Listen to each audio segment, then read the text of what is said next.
Dear students, आप देख रहे हैं मॉडल पेपर संगीत गायन का 2022-23 का जो बोर्ड ने जारी किया है। काफ़ी बच्चों ने कमेंट किया कर संगीत का सर पेपर दे दीजिए। और इससे पहले मैंने आपको सारे विषय के पेपर दे रखे हैं, ऑलरेडी प्रोवाइड कर दिया है।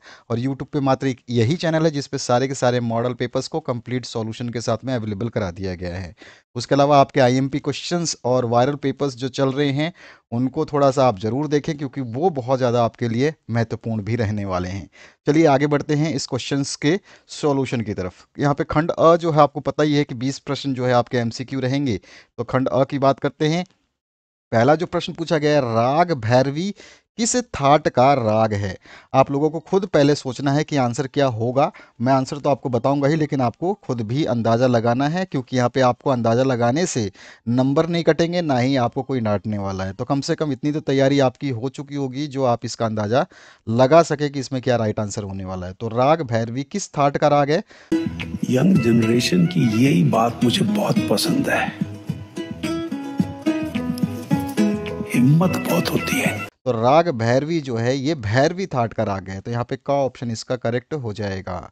इसके बाद जो नेक्स्ट जो सेकंड क्वेश्चन है, राग विहाग का गायन समय क्या है।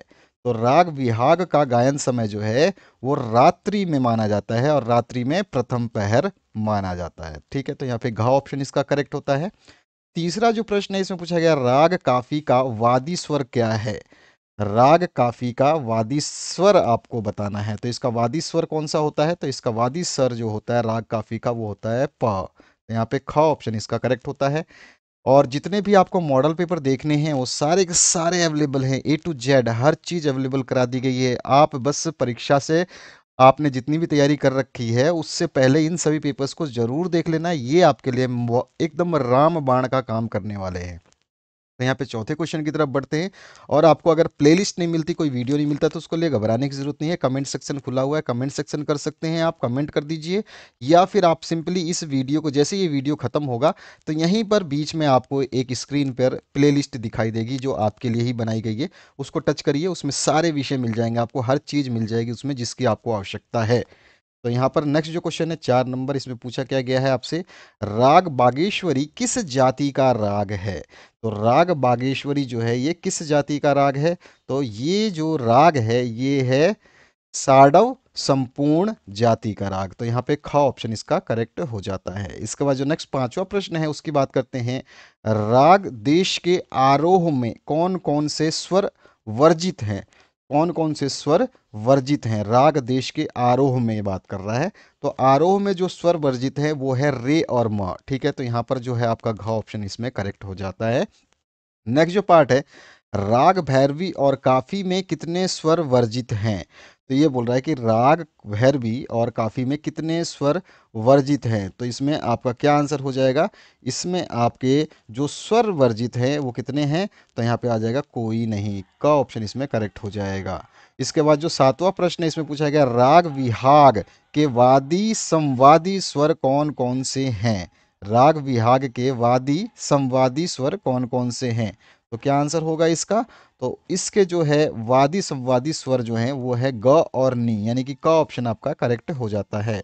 इसके बाद आते हैं आठवें क्वेश्चन पे। इसमें पूछा गया, राग देश किस थाट से उत्पन्न माना गया है। राग देश किस थाट से उत्पन्न माना गया है। तो क्या आंसर हो जाएगा इसका, राग देश जो है ये आपके खमाज थाट से उत्पन्न माना गया है। तो यहाँ पे आपका ख ऑप्शन करेक्ट हो जाता है।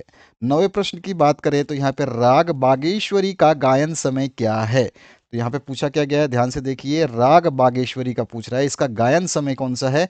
तो राग बागेश्वरी का गायन समय जो है रात्रि का द्वितीय पहर माना गया है। तो यहाँ पे इसका आंसर होता है ख ऑप्शन करेक्ट। इसके बाद आते हैं हम 10वें प्रश्न पर। 10वें प्रश्न में आपसे पूछा गया है, राग भैरवी में कौन कौन से स्वर कोमल लगते हैं। राग भैरवी में कौन कौन से स्वर कोमल लगते हैं। तो क्या आंसर होने वाला है इसका, तो इस राग भैरवी में जो कोमल स्वर लगते हैं वो कौन से हैं, रे ग ध नी। तो यहाँ पर जो है आपका ख ऑप्शन करेक्ट हो जाता है। इसके बाद जो नेक्स्ट क्वेश्चन है इसमें 11वां क्वेश्चन है, राग काफी किस जाति का राग है। राग काफी जो है ये किस जाति का राग है। तो ये जो है संपूर्ण संपूर्ण जाति का राग है। तो यहाँ पे ग ऑप्शन आपका करेक्ट हो जाता है। इसके बाद जो नेक्स्ट पार्ट है उसकी बात करते हैं। यहाँ पे पूछा गया है रूपक ताल में कितनी मात्राएं होती हैं। तो रूपक ताल में जो मात्राएं होती हैं उनकी कितनी संख्या है। तो आंसर हो जाएगा रूपक ताल में मात्राओं की संख्या जो है वो है आपके 7। तो यहाँ पे ग ऑप्शन इसका करेक्ट होता है। नेक्स्ट जो पार्ट है इसमें पूछा गया भजन गीत इत्यादि के लिए कौन सी ताल बजाई जाती है। भजन गीत इत्यादि के साथ कौन सी ताल बजाई जाती है। ताल आपने सारे पढ़े हैं तो मुझे चाहिए इसका कमेंट, आप बताइएगा इस 13 नंबर क्वेश्चन का आंसर विद कमेंट। नेक्स्ट जो पार्ट है इसमें हम बात करें 14 नंबर क्वेश्चन की। यहां पर पूछा गया इनमें से कौन सी ताल 12 मात्राओं की है। तो कौन सी ताल में जो है 12 मात्राएं होती है।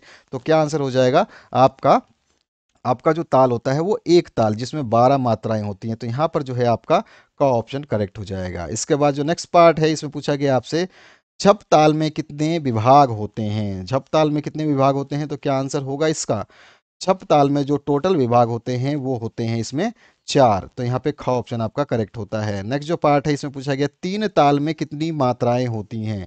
तो तीन ताल में जो मात्राएं होती हैं वो कितनी होती हैं। तो वो जो होती हैं 8 1 और 8 1 16 होती हैं। तो टोटल ग आपका जो है इसका आंसर सही हो जाएगा। ठीक है, 16 नंबर का क्वेश्चन क्या हो जाएगा आपका, तीन ताल में 16 मात्राएं होती हैं। 16 नंबर का क्वेश्चन और 16 ही आंसर। इसके बाद आते हैं नेक्स्ट पार्ट में 17 नंबर पे। 17 नंबर क्वेश्चन पूछा गया है चार ताल मुख्यतः किस वाद्य यंत्र पर बजाई जाती है। चार ताल किस वाद्य यंत्र पर बजाया जाता है। चार ताल का प्रमुख वाद्य यंत्र जो है पखावज है। और अब तो तबला पे भी बजाया जाता है लेकिन पखावज जो है इसका वाद्य यंत्र है। इसके बाद जो है आपका चार ताल में कितने विभाग होते हैं। तो चार ताल में विभागों की संख्या कितनी होती है। तो चार ताल में विभागों की संख्या जो है वो होती है टोटल मिला करके 6। तो यहाँ पर जो है आपका घ ऑप्शन करेक्ट होता है। इसके बाद एक ताल में कितनी ताली होती है। तो एक ताल में कितनी ताली होती है। तो एक ताल में 4 तालियां होती हैं। इसके बाद जो नेक्स्ट पार्ट है इसमें 20वां प्रश्न, इसमें बोला झप ताल में कितनी मात्राएं होती हैं। तो झप ताल की टोटल मात्राएं कितनी होती हैं।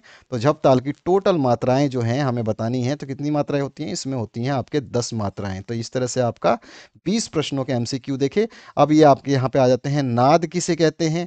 और यहाँ पे 10 थाटों के नाम आपको बताने हैं। आरोह अवरोह किसे कहते हैं, उदाहरण सहित लिखना है। मिंड किसे कहते हैं, संगीत का अभ्यास कब करना चाहिए, भारतीय संगीत में संगीत की कुल कितनी पद्धतियां प्रचलित हैं, और छोटे ख्याल का आविष्कार किसने किया, और ध्रुपद गायकी का आविष्कार कब और किसने किया। तो इस तरह से अगर ये क्वेश्चन आप करते हैं तो आपको यहाँ से 16 अंक मिलेंगे। ऊपर वाले क्वेश्चन करने से हमें 20 अंक प्राप्त हो चुके हैं।